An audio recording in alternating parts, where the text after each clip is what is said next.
Almost 2 years ago, after the U.S. Supreme Court overturned Roe v. Wade, Democrats have been trying to chip away at the ruling, and now they are proposing measures that go beyond the court's decision. The latest, a Senate bill that seeks to codify access to birth control. Capitol Hill correspondent Eric Rosales joins us now with more on that. Eric. Well, good evening, Tracy. Yes, this is the latest attempt by Senate Democrats to keep the abortion and reproduction issue at the very center of the upcoming 2024 election.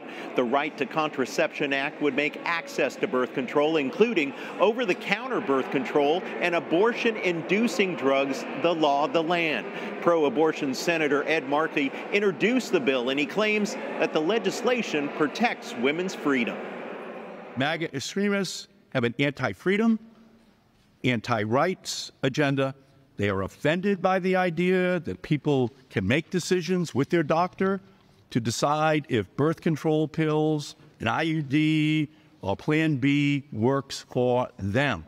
Federal protections for contraceptives are a critical piece of protecting women's reproductive freedoms. This legislation would codify the right to conception into federal law. But conservative groups say the fine print of the bill includes transgender surgeries and sterilizations paid for by American taxpayers and doesn't include conscious protections. Senator Steve Daines, who is heading up the Republican election effort, tells me this is simply an election year ploy. I mean, this is just another stunt. They're desperate at this stage of the game, now 5 months away from an election.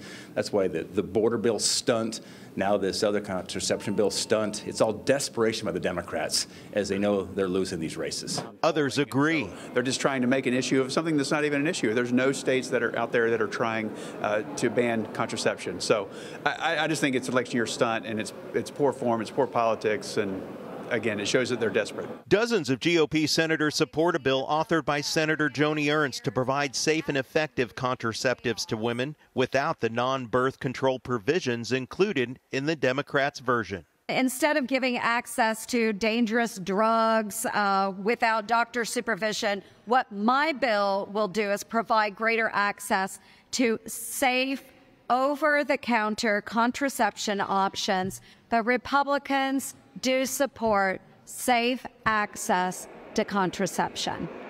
And we do want to let you know that the first procedural hurdle for the bill did fail today. It failed to get the 60-vote threshold needed for it to move on.